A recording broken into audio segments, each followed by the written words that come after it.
Everybody, this is the Dominic Kelman podcast, and I have the honour of having Joe Black. To me, in my opinion, we're going to talk about it later on in the episode, but it's been a top tier, not just lyricist, but artist, underground artist in this country since I was at school. So I'm 29, and I'm talking about since Pedal Bike Diaries, to Kings of the Underground, to Millionaire, to Benny Banks versus himself, to Certified. The list goes on, the freestyles. You all know who I'm talking about. So everybody, let's have a little clap for Joe Black. So first things first, thank you for coming on the show. But what you've got to do though, if you've not watched the other episodes, have you seen any of them? Come on, man, let's go, man. Let's go. Top one, bottom twice. Let's go. But listen, so we're going to go from scratch because a lot of people, in my opinion, haven't necessarily seen the whole story of your life from scratch. Yeah. From Joe Black, who was young, from Islington, to Joe Black now. Yeah. So let's start from absolute scratch. Where was you born? I was born and bred in Islington, Whittington Hospital. And the top of Holloway Road, Archway. Lived in Islington most of my child life. Man, so Islington, born and bred. Yeah, so did my mum. So my family grew up on Gifford Street. Okay. Near Cali. Yeah, of course, yeah. Yeah, and one of my first girlfriends, big up yourself, Emma. She wanted me to shout her out because whenever I'd go to Islington, she would be from there. So my family are all from there. So it's a great area, in my opinion, in terms of culture, especially for the music. So for you growing up, what was your family structure like? Do you have siblings, etc.? Yeah, I had an older brother and a younger sister, but we were all very close in age. I think like there's maybe 3 or 4 years like between my brother, who's the oldest, and my sister, who's the youngest. Okay. Grew up single parent. Had a relationship with my dad. Had a lot of extended family as well. So my uncle, who lived with us, my nan lived close to us, just all like on the same road basically. So yeah, man, yeah, it was good times, man, good times. So I come from single parent household as well. So for you, like how old was you when that happened? Did that affect you in any way at that time? Do you know what happened? I think I was born, my parents came to England maybe, or my mum came to England maybe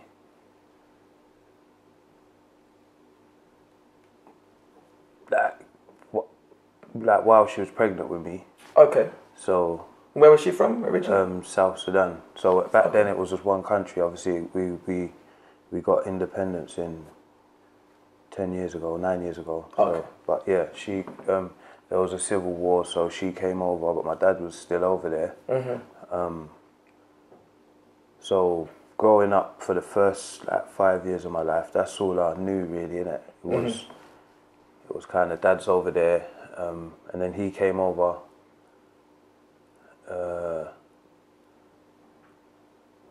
He was coming over briefly, but I think he came over permanently when I was 5, and then they split up when I was 7. Okay. But I more had my uncle, my mum's brother. He was more of a father figure to me than my dad, if that makes sense. Yeah, I understand that. So around this time, because I think in life, when you're young, I go off of Descartes, which is I think, therefore I am. I think when you're young, you are things are just happening. You don't really know of your existence properly yet. Yeah. Do you follow me with that? So are you, at this time, are you just like, things are happening and you're just sort of chilling with people around you? Like, are you with your cousins? Are you making friends at school? What was that sort of part of your life like? Yeah, I think like I said, like I had my cousin, and I had a lot of family that lived in Camden. There was like a big Sudanese community in Camden, so Okay. you know, like family events, like there used to be regular family events where you'd meet I just called them my cousins, innit? Like, but they might not, biologically they might not be, but 100%. we're just like their mum's auntie and that. Anyone that's close to your family, Yeah, exactly, in the black yeah, community, yeah. you just call them all auntie, uncle, cousin, even if they're not even your blood. Yeah, exactly. So growing up, I feel like I had like a million cousins, so it was alright. And then I think how I started interacting with people was through football, basically, because I was good at football from a young age. I think that was like a icebreaker with a lot of people, because you know back then it was like all this like African stuff, and it was, you know, like there was like you had to like. I use football anyway. Football was my way of fitting in, like, and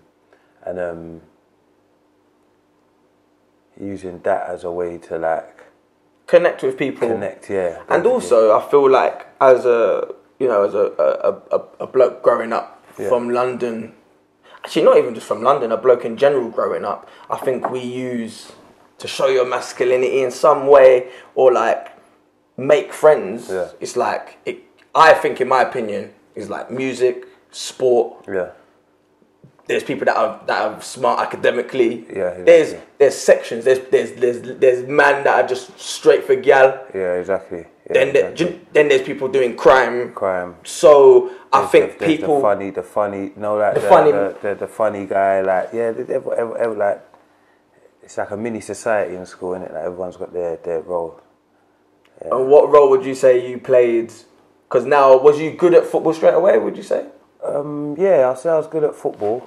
And then like I felt like because I had to be thick-skinned, because I think there was a lot of teasing, like because obviously I'm dark-skinned, so like, I had to like. That's how I think that was the beginnings of me becoming a rapper. I had to have a sharp tongue and have quick responses when people were trying to be like 100%. get onto me. So yeah, I think that's what I became known for, like,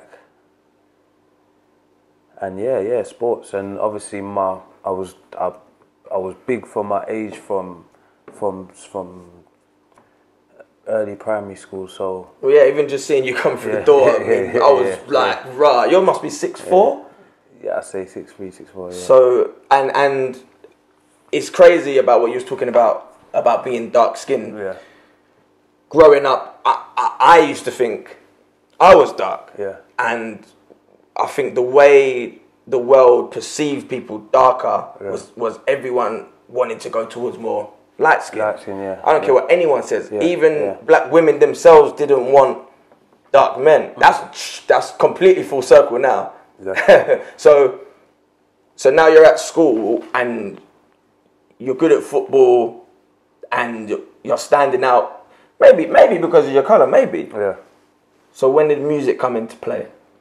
Like early days, youth clubs. Like I think even before youth clubs, like growing up, like there was an estate near my mum's house. I had a couple of friends, and their mum had like a big music collection. Like it was CDs at the time, but she had like every album. Like, and like we used to just sometimes go and chill in the house, listen to music, listen to rap, listen to R&B, and then at youth club there was at Adventure Playground. There was like a music room with like a set of decks on mic, and Heartless Crew was big at the time. They're from the area. Chris Biscuit. Yeah, exactly. Big. Like, so like that's how it started. Like just trying to be like the next Heartless crew in the youth club, making tapes, recording the sets, and then.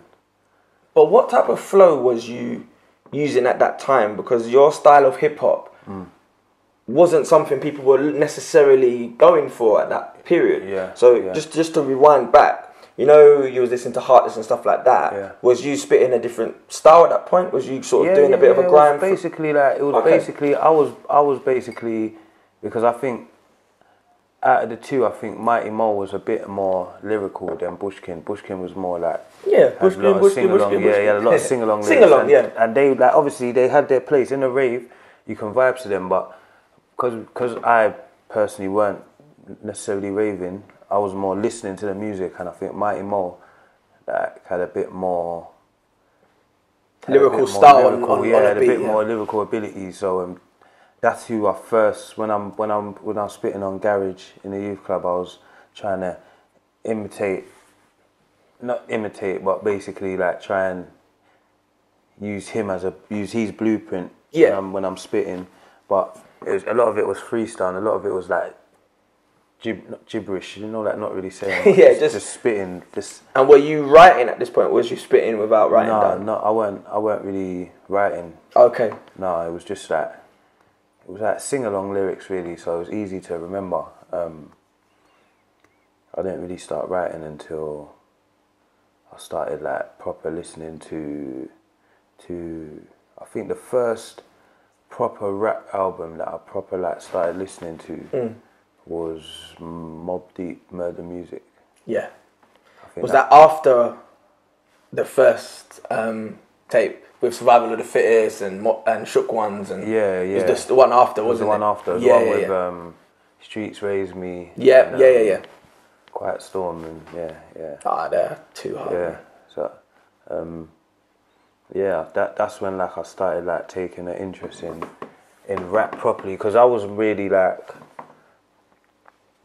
I used to listen to all types of music. Like, I used to watch Top of the Pops. I used to like listen to the radio, Capital FM. Like I used to just either I liked the song or I didn't. I didn't really have like I listen to grime or I listen to rap or I listen to this only. And then I think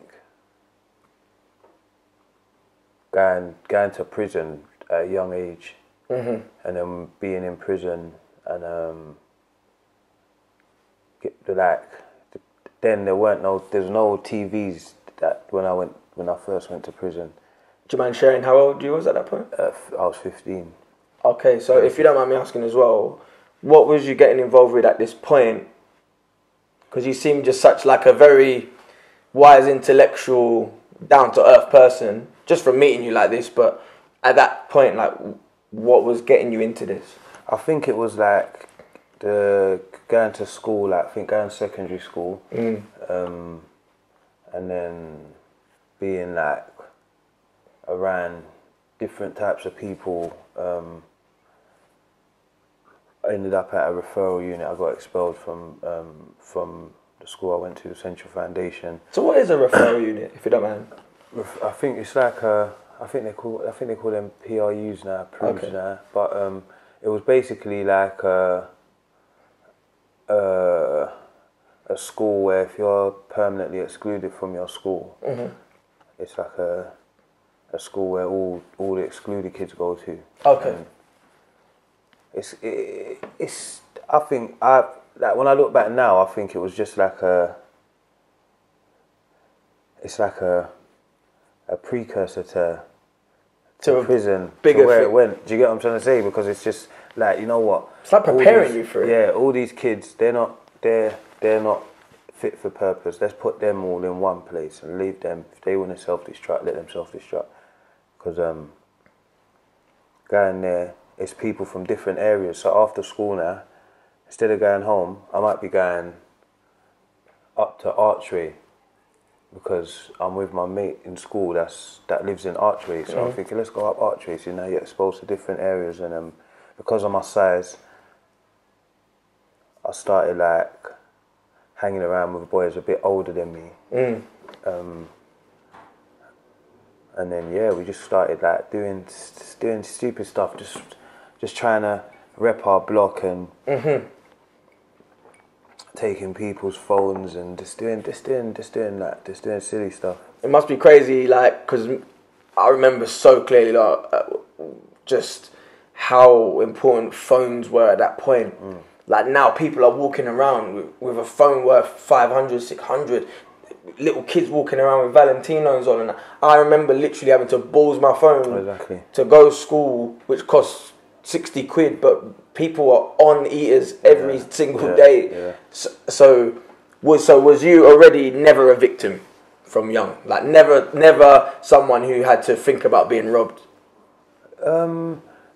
Maybe not think about being robbed, but like you had to think of protecting yourself. Like I didn't think I was invincible at any point. So I knew like, and that was part of what drove me into like maybe carrying a knife and rolling in batches and being the aggressor, because it was probably a kill or be killed mentality that I had back then. Like, basically, I'll rather be the bully than be bullied, and like that's what led me to the path. Yeah, going in jail and at such a young age. And when you was in jail now, so you're young, parents aren't around, friends aren't around, like, what was that experience? What did you feel like people that you thought would be there weren't, etc., all of that sort of stuff? No, do you know the craziest thing? The first time I went to prison, I got 3 years. I ended up doing like maybe just under 2 years of it, like extra days for fighting and other nonsense. I feel like it was all a blur. I don't like the first time. I remember a prison officer when I was in Hosley Bay saying to me like, how come you're so laid back? And I just used to think it was crazy, because I used to be curious. I think because I told my brother was like 18 months older than me, and he was in when I was 14, he went to prison, and I think I was curious. I wanted to see what it was like, and what prison was like. Yeah. Okay. Yeah. Yeah. I still think people, even of my age, like I'm 29. I think everybody who's never been. I did one night at 24 hours, but I'm saying, I think everybody who's never been, I think they glamorize it in some sense in their head. Not glamorize, but they're so what's the word? Curious. Yeah. Like, what is it actually like to be in there? So some people end up in maybe the cycle you were in. Yeah. And they're ready for it because they want to see what it's like. But then until they're there, they don't realise the pressure. But I think I was there at a weird time, because I think it was a transitional time. Because like I said, when I first went to prison, there was no TVs in the cell. They didn't even have PowerPoints in the cell. There was no electric in the cell. You could have as big a stereo as you want, as long as you could afford the batteries for them. And I think that's when I got into my habit of reading, because that's all you could do really, innit? Is read books or listen to the radio. And then like my brethren started sending me tapes, and at the time, like Source magazine and Double XL and Vibe magazine, they were big at the time. So I just used to look in there and say, look, I want this album, and they should just send the tapes up. Like that's when I really started studying rap. Okay. And I think I fell more with the East Coast style of rap. I think there was like a big difference between like West Coast music and East Coast music, especially New York rap. There was, yeah. I think New York rap was a lot more lyrical. A bit more underground and darker as well, I'd say, in my opinion. Yeah. And I think that influenced my writing. That's when I started writing lyrics down. And okay. Had you recorded prior to prison? Mm-mm. Okay, so what age did you meet Margs then? I met Margs on the first day, Margs was in my class in school. So you went same secondary school? Yeah. So were either of you in music at this point? No, that's crazy. the worst thing. That's crazy. Remember, and you see what it is, remember, at that time, I didn't go by the name Joe Black. What name did you go by at that point? I had the silly name. I was like, I think I was called Zoots at the time. Zoots. But in year 7, I didn't really. It was more like just a youth club thing. I didn't really I weren't really out there as a musician. And it's weird because obviously Margs will tell you the story probably at his own time, but he didn't know that Joe Black was me. I've heard it on the podcast before. Do you get what I'm trying to say? Yeah. And obviously I knew who he was, but because we went secondary school, and at that time, obviously we called ourselves the Highbury Man them or whatnot, but it weren't we were first generation, maybe second generation. First generation, we basically birthed the name Highbury Man them, or maybe the boys just above us. And then when I started going to secondary school and I met Margs and all the other ones from Hackney, because it was Central Foundations in Old Street, which is bordering Islington and Hackney. That's when I started learning about the Hackney Tottenham thing, this and that, and these gang, that gang, these boys, Holly Street, So I was more close to another guy because he played basketball. I played basketball as well in secondary school. And then man, when we realised that we both rapped, because I'm gonna give you my opinion. You and Margs both, in my opinion, were the first people in my head as UK rap to keep your voice sounding really British. Yeah. Do you get what I'm saying there? So to me, at that point when I was at school listening to, because I was a bit more connected to grime growing up. Yeah. I would dip in and out of UK rap. Now, you guys were the first to me, because there was a period where UK rap would sort of be trying to sound American-y in some way. Yeah.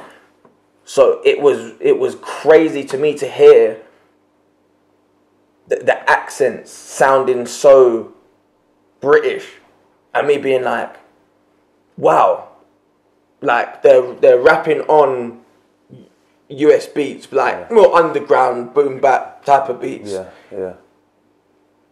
This is my shit. This is hard. So let's go into now when things started to actually become real for you. So when did you start recording? Okay, when did Pedal Bike Diaries begin? How did that start off? So basically, I done that sentence. I came out when I was 17, and then one of my guys, Felon. He said, Femfel? No, not Femfel. Oh, sorry. No, Felon. Yeah. Oh, sorry. His cousin. He said his cousin had a studio in Goodmays. So. Okay. I said, yeah, let's go there. Because you see, me, even up to today now, if I'm in my car, I listen to music. Anything we're doing, I'm listening to music. I might be spitting bars. 100%. I got photo, I could play a tune that I might not have heard for maybe 15 years, but I'll know it word for word. Word for word, yeah. So we went studio and we just started recording on beats. There was instrumental beats, CDs, Hackney Market. There was the market culture was big at the time, so we were just getting instrumental CDs and just spitting, and just I don't even think we knew what we was doing. We were just looking over at America and saying, look, it worked for 50. I remember for years I was saying, trying to blow. I used to rap about trying to blow, but if someone was to ask me what what is your definition of blowing? I couldn't even tell you. I would just be like, yeah, I'm just trying to blow. Like, but it's crazy because even, 10 years later, for example, we're seeing like the leverage these artists are having in the UK rap scene compared to 10 years ago where it might have been grime or whatever. Yeah. So you have to understand as well, people that are listening to you now, when Pedalback Diaries is going on, songs like Trying to Live Righteous, stuff like that. Yeah.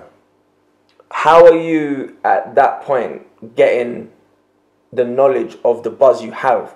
Well, now you can go check your phone. Oh, I've got 200,000 views. I didn't know. How do you know my man's listening to me from here? And how was that scenario? I didn't know. Like, I still struggle with it today because I don't feel like I feel like my career's been very much underground. So there's some times when and some places where I get approached and I just I'm literally confused. I'm thinking how obviously I know internet's a powerful thing, but sometimes I think I have never honestly sat down and planned, prepared and executed a project from a serious point of view. I just make music and just put it out basically. But I think that's what in my opinion, having you here face to face, that's what makes the legend, because you go back now and you go back through your catalogue and there's no games, there's no gimmicks, it's not feature after feature and production, and it's just real grit, good selection of beats. I think you're underappreciated in your beat selection and the flows you do to the tone. I'm very into my music. You can tell I'm very into my music, right? And especially yours. Yeah. So to even be speaking to you today is a bit mad for me. So even the flow you have, the tone of your voice, people underappreciate someone's voice in hip hop. Yeah. Why someone like a Styles P is where he is, why Jada Kiss is where they is, the sound of their voice, you and someone like Margs, etc. You are both appreciated to a high level, even just because of the way your voice sounds. Yeah. So when did you start to realise, I'm building a buzz now, let me start making videos to my songs? When was that period? I think... Do you want some more drink as well, by the way? Yeah, why not, man? Why not? Yeah, I'll pour you one up. I think, basically, I went, I went back to prison in 2005. No, but it was before then, because you see, I was saying, I was basically going to this studio in Goodmays and recording, and then they basically pressed up some CDs. They had the vision basically. I was just going and doing what I would do anyway if I went youth club. They basically... So did you understand, sorry to cut you, did you understand that you could sell these at this point? No, our plan weren't to sell them. Okay. Our plan was just to just give them out. It weren't it was just basically press up blank CDs, put them in the plastic sleeve with maybe a paper insert where you print the name and phone number at the time, I think it was. And then we was just handing them out. And then obviously while I made that mixtape became called Pedalback Diaries, because at that time I used to have a pedal bike, and if you saw me, I was on a pedal bike. At that time, I think it was just when I came out of prison, so it was 2002, I think. 2002. Yeah. So I just thought of the name Pedalback Diaries because it's literally what it was. It was my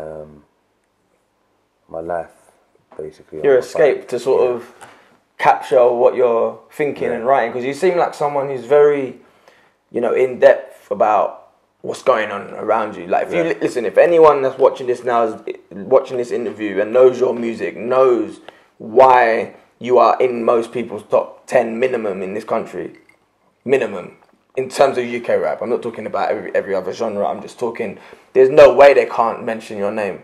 And how was that creative process for you to realise that people are actually fucking with you? And that, listen, being an artist is not easy. So how did you realise, and you seem like a very humble person, so how did you realise that, right, I'm actually good? Like, I think I always thought I was good because I felt like I took bits of, in my opinion, the best rappers, and I think I took elements of their style, but I think being in jail the second time, I think while I was in jail, that's when MySpace exploded, and my cousin. That was crazy, that point. Yeah. I don't know if you remember my cousin. He used to have like mixtapes. They used to call them Layer Cake. Like there was like Layer Cake Volume 1. No, I mean, I've heard your one. You've done some of that. Yeah, but I didn't actually remember if it was a series. He produced that song. He produced that beat. My cousin. My cousin Reds, big him up. He basically started sending me like, I didn't understand. I was getting like post, and it was like thick envelope. What, to your house? No, this is when I was in jail the second time. To your jail, okay. So I'm getting that post, them big like A4 envelope, thick, like, and I'm thinking, what's in this? I'm looking at it, and it's just pages, and that it's just. Obviously now I know, but at the time I didn't understand. It was just like a person's profile, and then it will say Free Joe Black. Another person posts out Free Joe Black, and then it will say like total views 60,000. So he's telling me, yeah, this is MySpace, man. I made a MySpace view. It's called Free Joe Black. You're getting that. You got like 5,000 followers in one day. So I don't even know what he's talking about. You're like, what? And to the later end of that career, because before I went jail, that's why through my brethren who I grew up with, and like even though we like basically for a few years we went separate ways in like terms of who we started hanging around with. But he was like that's been my brethren from the jump, and he's basically the link to everything because he took me to the studio with MASHTOWN, my first studio session. My brethren Cheds, obviously he's not here no more. God rest his soul. But he took me to a studio, and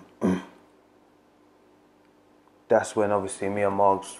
We relinked. That's crazy. And were you having to pay at this point? Was it £20 an hour or something like that? Or? No, do you know what it was? It wasn't even like I just remember them times I was like going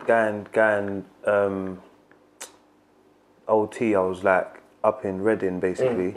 So I just remember going up Reading all day, doing what I had to do. End of the day, flying back down the motorway. And then going straight to the studio. There was a studio on Hackney Road at the time. And yeah, I don't think I ever had to put a hand in my pocket because it wasn't a point of I'm gonna make a song. This is gonna be my song. I was just thinking, you know what? I wrote some bars, you know. I want to get it out. Let's go studio. And I might go there, and it might be me and T-Mac there one day. It might be me and Tricky, whoever, Yardy, that Margs. So let's go into that a little bit because Big Up made you think. Obviously, I had a conversation with Tricky here, and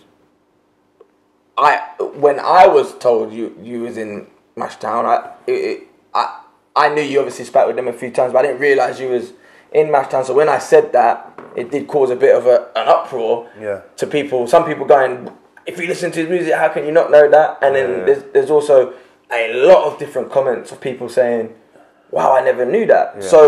Could you go into that a little bit? And was there any politics behind you being from North, then being from East, or?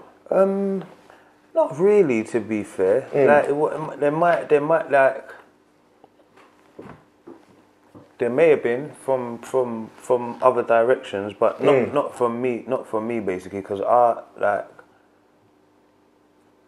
kind of like I kind of like was oblivious to the depth, to the like magnitude of what was going on really until I went to the prison the second time, because I was just literally at that time I was just literally in my zone, just trying to do what I had to do on the roads, trying to make money, whatever, and then just rapping about it basically. That's why a lot of my music, it came across as more about trapping than anything else really, because that's really basically what my life was. That's what it was at the time basically. But I think what people don't get about the talent of what you're doing. So, for example, if people don't know, like a rapper who's got very big in the UK right now. I mean, sorry, in the US, like Benny the Butcher. He can talk about one thing in 7,000 different ways, and it'd be hard. Yeah. To me, I'm not comparing you both, but I'm just saying about the content. Yeah. Okay, you may have spoke about the trap a hell of a lot, but the skill, like, behind the way you'd flip the different flows and stories with the beats you was on, it to me it was still is something that is regarded very highly in my opinion. But I want to go into like, right, so you're making these mixtapes and they're very underground, and now obviously me and you, I don't even think you really understood the magnitude of where your music was going to. Yeah, no, I didn't. So now, when you started doing features, getting millions of views, what was that like? So, for example, obviously I'm not going to go into the situation with this person, DVS, but when you made songs like Fast Change, things like that, I mean, they're legendary songs in this country. Yeah. So, like, when you're getting these views, what was that like?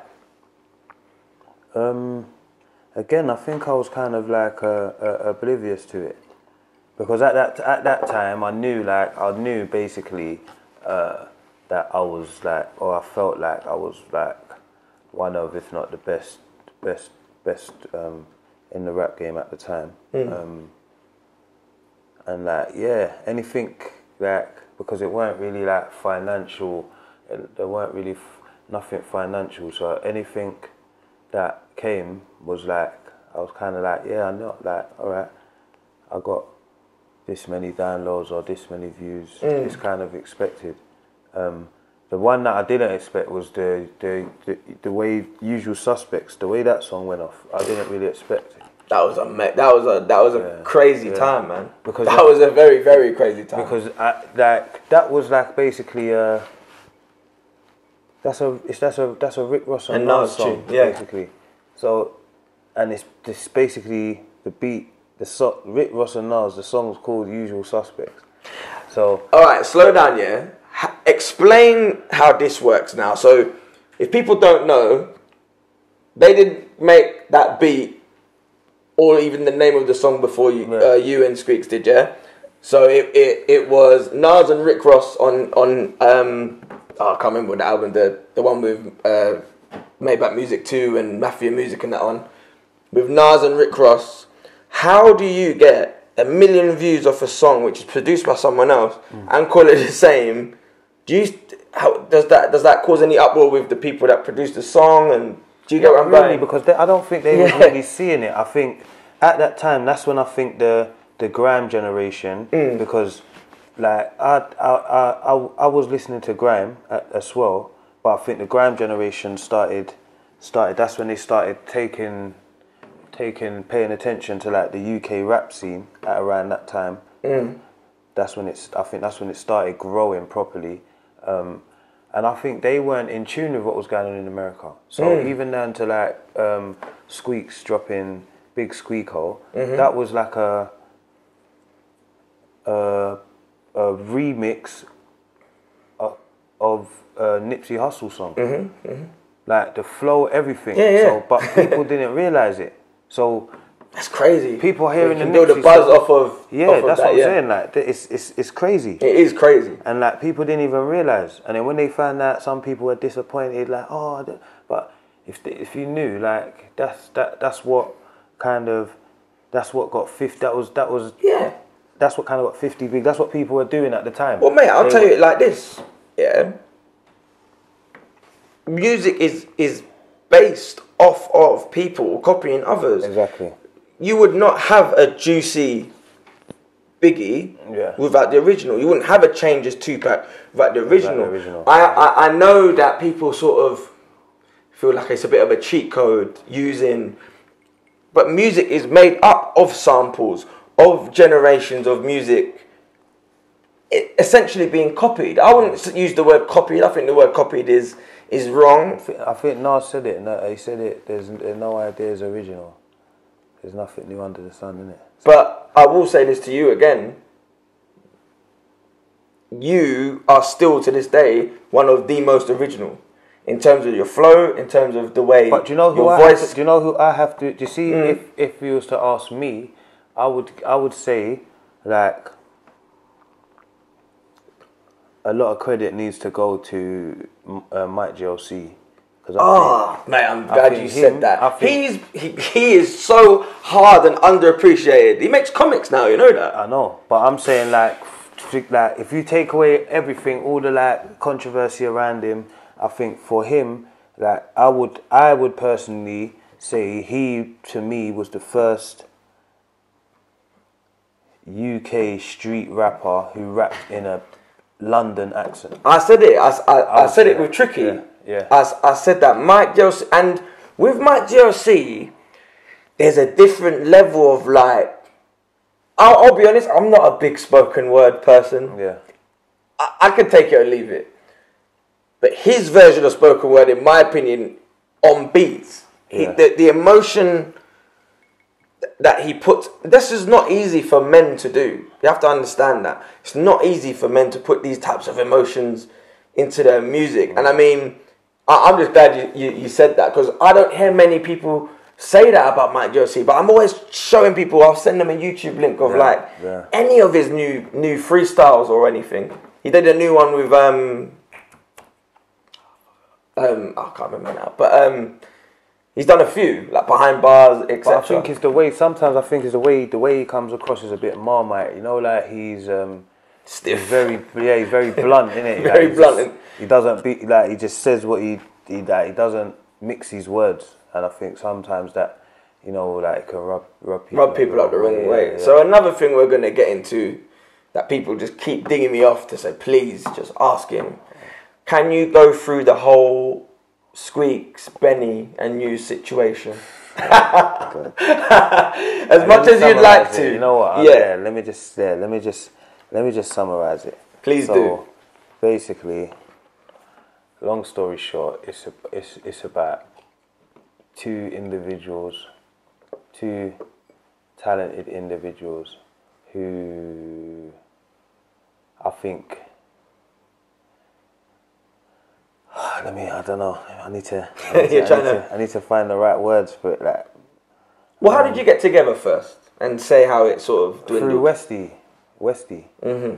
Westy's the glue to everything, because he was the producer and he had the like mini studio in his house. That's how I got introduced to Squeeks. I was sitting in Westy's one time with my brethren Weezy. I grew up with him. He's from Highbury Estate. I grew up with him from day one. And they was playing a song that they recorded, because I think they used to just chill in Westy's and spit. And then they played a song, and then like the first verse, it was like Squeeks in it. But this time I didn't know who it was. But the verse was cold. I'm thinking, who's this? And I was like, Squeeks. And then we started just going studio, sitting in studio together. I recorded bare tracks. Benny came like a bit after that, because we said we was gonna make a mixtape called Love, Wonder and Obey, based on. Oh, right, okay. I love that film. We watched at the time, big film. So we was gonna make a film based on it. I mean, a mixtape like based on that concept. And then I forgot how Benny came to the studio. I think it was through one guy, Dubs, like from Izzy. I think Dubs brought Benny to the studio. And then Benny spat, like, we was all there, and you know, like, it was like pressure at the time. Yeah, of course. I remember thinking, you know what, like me, Squeeks, I think Propane was there,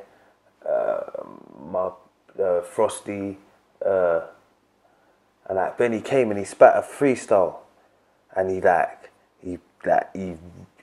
bagged it, like, and I was thinking, wow, this guy's cold.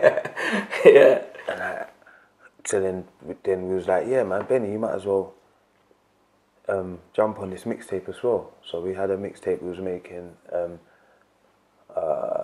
Then that was another time I went jail again, but I went jail. I was in remand for a year, and then I got not guilty. So I went to prison. You was in remand for a year. Yeah. What was that like for you, man? It was alright. I was with my brother for most of the time. My brother, Oh, right, okay. it was like my co-defendant, but he got found guilty. That's where I like proper built up my relationship with Clue. I was in jail with him, and like we've stayed in contact till this day. But yeah, it was just like it was a hiccup, but it kind of helped my music career, because I came out, and then I think that's when I think I was at my peak. I think at that time. So when would you say was your peak? Like what album or? I'll say for me, I think Really in There. Really in There, yeah. Yeah, I think that was when I was at my peak.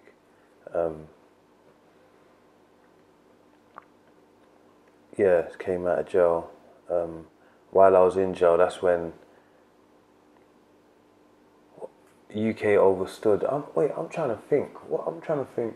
Because was basically talking about you beating Squeeks, Benny. Yeah, sorry. And is that the same? Yes, I go. Yeah, at that time, because I think UK overstood played a big part. I think that's a person or organisation. It was mainly like one guy, Junior. They played a big part, because that's when we really started to visualize the music. Okay. Further than just mixtape. So was this how far away from this period of like Hollow Mix Blade, Hard Bodied, all that? What period was that close to this? When did Hard Body come out? I was in year 11. Year 12. Year 11. I'm 29. So year 2009, 2008. So 2009. That's when I dropped 3 mixtapes that year. No, 2 mixtapes that year. I dropped King of the Underground, yeah. And I dropped the Black Page. Because that's the year I went to prison at the end of 2009. But I think Our Body might have been 2008. I think it was 08, man. Because Talking the Hardest. That's what, yeah, Talking the Hardest was on there. I think it was 08. So like them times, no, I weren't really dropping videos. That's what I think was the whole mystique around it. I weren't really dropping videos, so you couldn't really put a name to couldn't put a face to the name. I think the first video I dropped was when I came out of jail in 2007. I linked to my bedroom Buster, and I dropped a freestyle, Time to Shine. That was 2007, Christmas. That was the first visual I dropped. And then when we went Westies, that's when UK Overstood. Okay. So yeah, UK Overstood dropped. No, Business as Usual, my first mixtape when I came out of jail. UK Overstood shot some videos from it, live from Hybrid Estate. And then there was a lot of videos we dropped from like, the mixtape never came out in the end, the Love on a Bay mixtape, but we dropped a few videos from there, like me, Squeeks and Benny. And then I went jail. And then when I went jail, Benny dropped. That's when Benny kind of started firing. Going off? Yeah, he started making his like own independent noise. So I came out of jail, and Yeah, Benny's firing. What was your relationship like having that time apart? So you've done your bird, come back out, and now he's firing again. Did you go straight back into a friendship?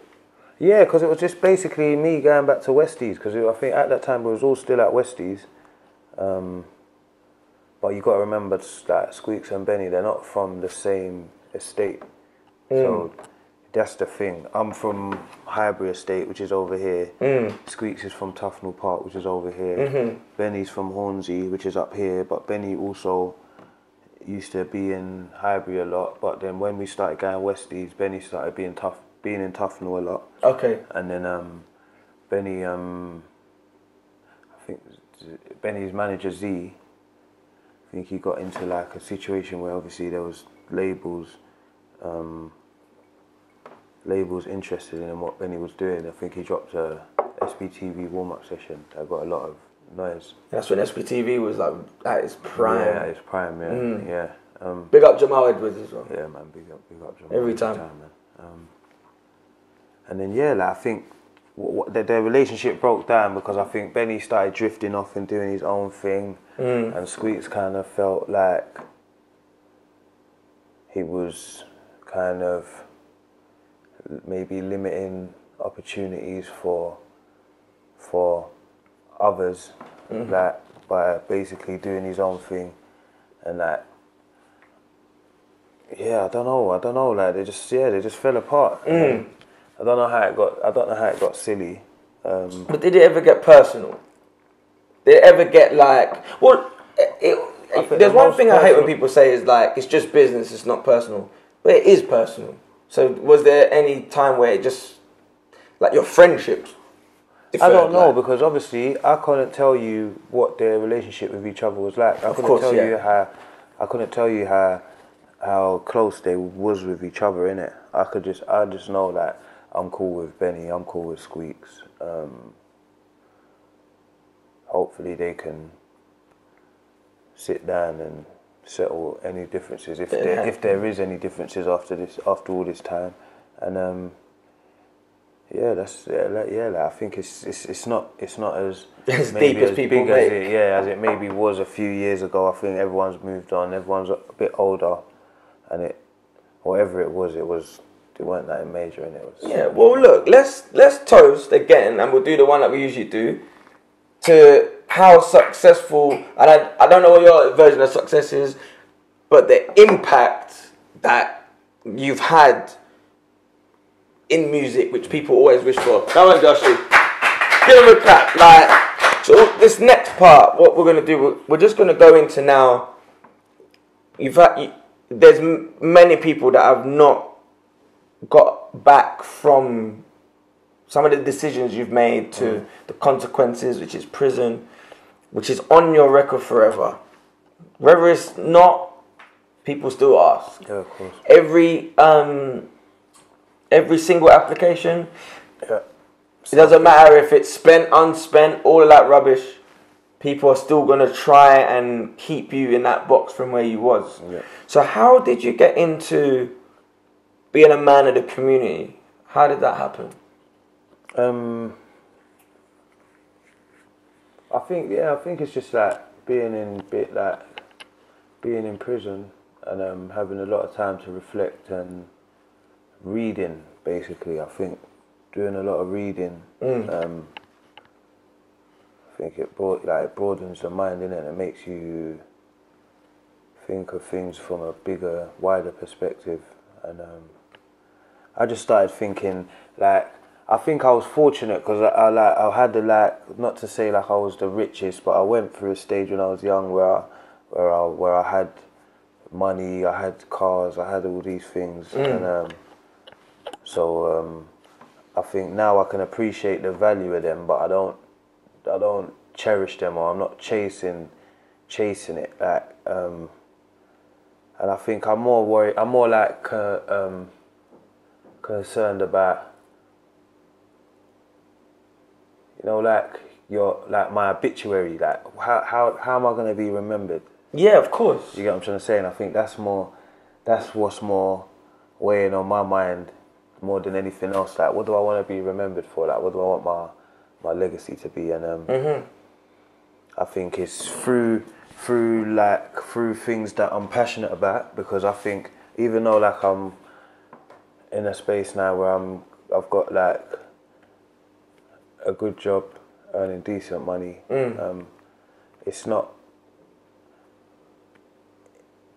all driven by what I'm passionate about, like helping youth or helping people who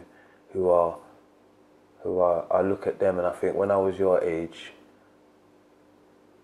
what did I lack from someone older? Like what would I want to ask a older version, like someone who's been through it? So I just try and be the fill the gap that was there when I was maybe growing up. Yeah, man. And listen, again, like, congratulations to the club that you were just signed to. So is it support work, training? No, basically I'm like, in the professional football game, I'm like into scouting. It's called like, now it's called talent ID, talent identification. Okay.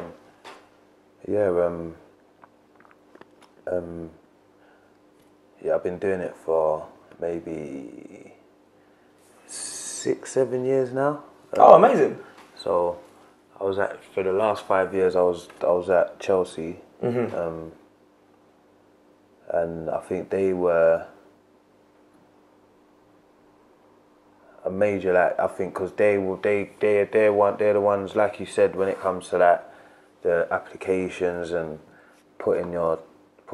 declaring your convictions and all that. They were the like first big company that I ever like really applied for to work for. And like they credit to them, they like overlooked all my past and saw the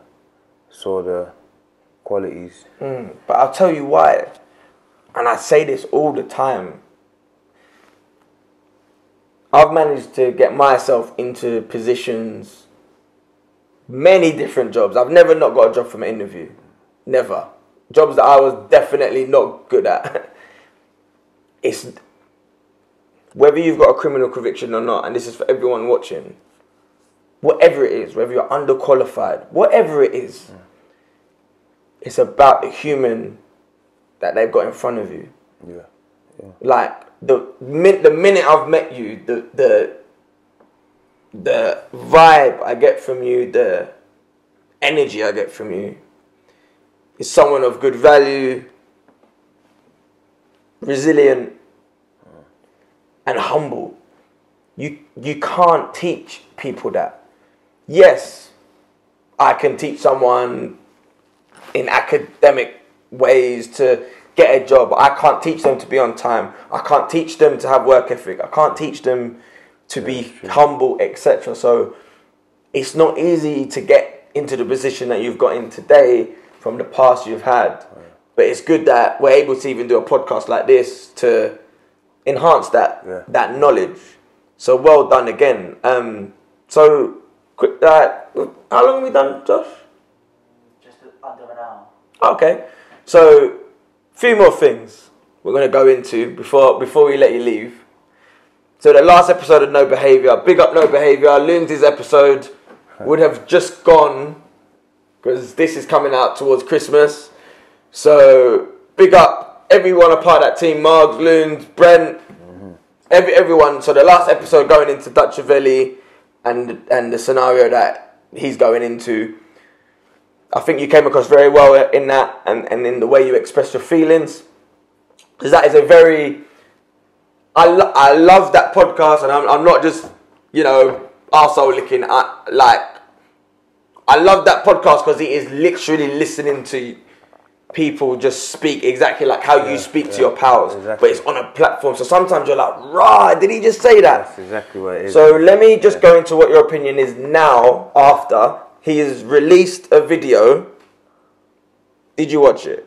Yeah. Did you watch it all? Yeah. What's your opinion now?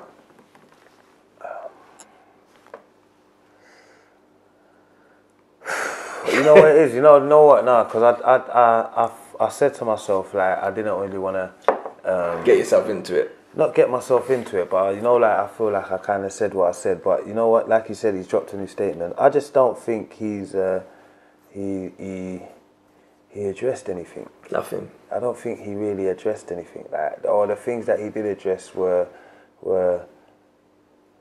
not things that he really should have addressed. I was speaking with one of my friends, and I'm thinking the same. Like, without trying to get the young lady involved, who obviously is innocent in all of this, hasn't done anything wrong. The way he's saying that his things being hacked and messages have been altered, me in my position, I think a simple way I would do is just show the young ladies DMs then. That's the quickest way to Man, do you I get what could I'm go saying? in. So I'm saying, like, and I'm watching it, and I don't want people to think that it's a personal or a vendetta against Dutch, because it's nothing. Like, it's not even. That's why sometimes I don't even like to mention his name, because really and truly, we don't know these people. They're not a part of our family, friendships. Yeah, so this is what I'm saying. So I'm saying, like, you're addressing things from a legal point of view when this is quite clearly a moral issue, because even with the messages that were seen, I don't think there's anything that he could get arrested for. Yeah. In them DMs. I don't think it's something criminal that he's done wrong. I think it's just morally wrong. Like, exactly, yeah. So I think if you are gonna address it, then address it from a moral point of view. But yeah, man, like, I don't know. Like, I think what a lot of people think, actually, I can't speak for everyone, I can only speak for myself, is that I look at things very logically. I don't just jump out the pram and go against what everyone else is looking at. That's only because I'm a bit of a media nerd. Like, I've always been that way with everything. I don't judge people. That's bullshit. I do judge people, but after a long assessment of whatever the situation is, because everyone judges people. Yeah. But I've done bare dumb shit, so I don't really judge people in that sense. It's not enough for me. There's too much that overshadows what this is. You took however many days to give me that. It's not enough for me. Yeah. And I'm going to leave that at that. Lastly, while we've got you here, thank you for coming on the show, man. And I think people really appreciate going into your past. But I'm going to give you my top 13 US, and I'm going to give you my top UK. What, tracks or artists? Artists. And I want to see, not to put you on the spot, but see what your opinion is and what yours may be, right? So, my thing is, so my top 13 US, yeah? I'll just put these together because I didn't have no space. And is it in any order? Oh, in any order. Okay. In any order. So, I just put these two together just because I wanted 14, but I said 13. So, top 13. Let's go. Styles P and Jadakiss. Are they one or is that two? I just dashed them together because it was more than the number I said. Yeah. Cool G Rap. Yeah. Eminem. Yeah. DMX. Yeah. Jay-Z. Yeah. Notorious B.I.G. Yeah. Nas. Yeah. Lil Wayne. Yeah. Wu-Tang. Ghostface in particular. Yeah. I put Drake in there. Yeah. I put Benny the Butcher in there. Yeah. I put Dipset. Jewels in particular. Yeah. And then I put lastly L Sweatshirt. I don't know who that is. L Sweatshirt. I don't know who that is. You gotta go in. You have to go in. He was a part of Odd Future, so Tyler the Creator, L Sweatshirt, okay. Joey Badass, the Internet. Badass, yeah. Do you know the Internet? I'm gonna show you a few people. So, can you give us your top 10? Top 10? Right, cool. US, because then we're gonna do the UK. Past and present, yeah. If you want to look at them names just to maybe help you as well. No, I'm good. Oh, you're good. Go on. Past and present, I'm going to have a mix here. So there might be some that obvious ones I miss out. So Jay-Z, obviously. Yeah. Big L. Big L, hard. Big Pun. Big Pun. Eminem. Yeah. Cool G Rap.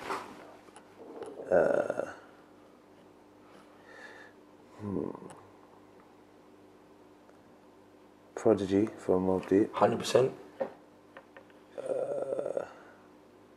Lil Wayne. Yeah. How many is that? That's 8. Scarface. 100%. One more.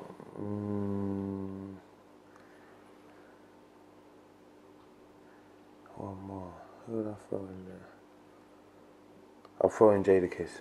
Hard. Jadakiss. So, like, do you know why I like doing these things? Because it gives you a rush to your head of just good thoughts and feelings. Immediately, when I get asked these questions, I'm like, fucking hell, man, there's so many good artists. All right, so that's the US. This is my top UK top 13 artists. This list, I'm like, I was a bit in my feelings and just sort of just like, fuck it, but I'm gonna say what it is at the moment. But then there's other people I sort of forgot. I forgot Rick Ross. I forgot Andre 3000. You know, that's what I'm saying. I forgot these man. I forgot Beanie Siegel. Beanie Siegel, Jesus, that was a big track as well by you in MASHTOWN. Yeah, I forgot the Clips. Clips. Damn. From ghetto to ghetto, the backyard, the yard, I sell it whip off the hot. Mate, listen, Clips, Pusher, and crap, what was his name again? Malice. He's reformed to Christianity now, and he was on Kanye West's new album, which is like a Jesus is King. It's just all about. I think Kanye West is full of shit. He's just trying to sell Christianity to make people buy his music. Yeah. It's mad. But anyway, UK top 13. Gigs. Listen, I'm a very, very intense Gigs fan. From early. So Gigs, Margs, yourself, Joe Black, Potter Paper, Young Teflon. Big up your last project. Call of Duty 3. Everybody go and stream that. That is... Definitely, I'm big up Young Tef, man, every time. That tape there has just showed everybody you can do drill, rap, grime, whatever. You can still be lyrical. Definitely. In my opinion, I've been banging that out this week. Devlin, Gets, to me he's still ghetto, but Gets, Asco, Tiny Boost. I put Jest. I don't know if you know Jest. Of course I know. You know Jest. Chester P. Come on, that's foundation. You know, this is found. People don't even. I like that you know these man as well. Chester's like I don't like because I don't know if you know how deep you know about the Chester Task Force. Know that Task Force. Bro, you know I'm on this. Do you know about Ransom Babbo? Listen. Do you know about Ransom Babbo? At times I roll in the rain, roll a blunt, smoke it once, potent skunk rolling up the airways in my throat and lungs. Ransom Bad Bones. Ransom Bad Bones. If anyone could claim this title, then Ransom Bad Bones could say he taught me how to rap. Ransom Bad Bones. But this is what gets me upset. Is like people like this. I didn't even go to the end of there. I didn't even think you would even know I knew these people, but these are see Jest. Yeah. Don't ever talk to these men, you know. Yeah. But that's what I'm saying. I would love to hear you on a song like with like a Jest and a Kalashnikov or a. Do you know what I'm saying? Yeah. Like I think it's just nuts because to be honest, I prefer you alone. I've listened to you from early, so I mainly listen to you alone. But and then 2 more. I put Mover. I really liked Mover. Yeah, now, lastly, I put these people in this list because I just can't not put them in there. But it's not really in the realm of this. I listen to everything. I listen to heavy metal, grime, rap, whatever it is. But I had to put the streets in there. I can't. Mike Skinner, I can't. Yeah. Original Power Material, I can't not put that in there. So let's go to you. Your top 10 UK. What, rappers or artists? Anything. Do you know? Because that's what I was struggling with my one. You know what it is? I wouldn't say top because it changes all the time. I'll say maybe the 10 artists that I'm listening to right now. What am I listening to right now? Potter? K-Trap. Oh, K-Trap, yeah. So that's a big tape, man. Yeah, Potter definitely is in there, 100%. Big up Potter. AM. AMZ, he just dropped a tape. Did you watch the podcast with him on Sean Atwood? No. AM and Skendo, yeah. They did a podcast for like 2 hours on there. No, not that AM. Sorry. Oh. Not AM and Skendo. Oh, sorry. You know the AM man. He done the tune with Dappy. Oh my. Oh, okay. Sorry. He's got a mixtape. Oh, has he? Is it called Roll the Dice? I think it's called Roll the Dice. But I've had that on heavy rotation all year. Chaos. How many is that? That's 4. 4. I'm trying to think. You listen to Giggs' new one? I haven't listened to it yet, you know. But, okay. But you know what it is? Not for me, but... No, do you know what it is? I need to just be on a journey where I can take it in fully. I don't want to just skip through it. Yeah, skip through it. I was waiting until I've got a long journey where I can proper take it in. Yeah, 100%. So you're on 5 at the moment. You got 5 left. 9's obviously. Oh yeah, Crabs in a Bucket. Yeah.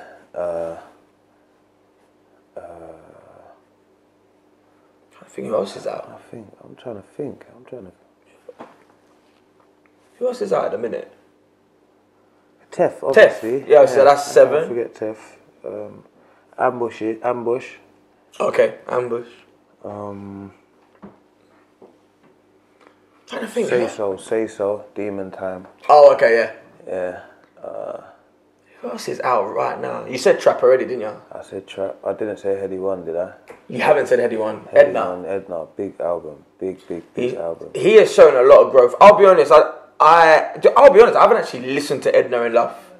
But in my opinion... I like it, man. I think it's cold. I get to a point with artists like this, and this is with everything. I'm an underground music artist, and this is with DJs, everything. Like, I'm a house head. Like, once they've served their purpose for me in the underground, I have to let them go. Yeah. So, like, gigs, like, Hollow Meets Blade to Buff Baddies, to me, he's not making music for me anymore. Yeah. So I have to let these artists go. I get where you're coming from. So I think, as a whole in this scene, lastly, what do you feel the music's like right now?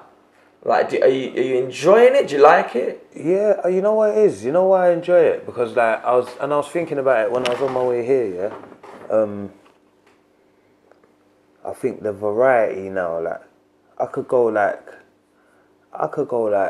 maybe 3-4 days in my car without listening, and every song's from a UK artist. I said this the other day, and that's a big difference to when we was growing up, right? Exactly. What year was you born? Do you mind me asking? 85. Okay, so I'm 91. 91, yeah. But for us, it was pure US. Yeah. Pure. That's it, yeah.